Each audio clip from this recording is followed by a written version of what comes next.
കേട്ടുവോ പൂപ്പാലയിൽ രാപ്പാടി പാടും പ്രേമരാവിൻ ചിന്തുകൾ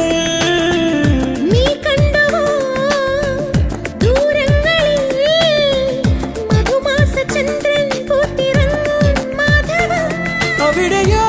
അരികിൽ ഞാനൊരുക്കിനാ പക്ഷിയാ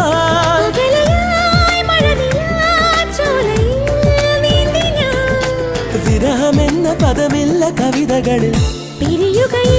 ഒരു നിമിഷം സുന്ദരൻ എന്നോമൽ സുന്ദരി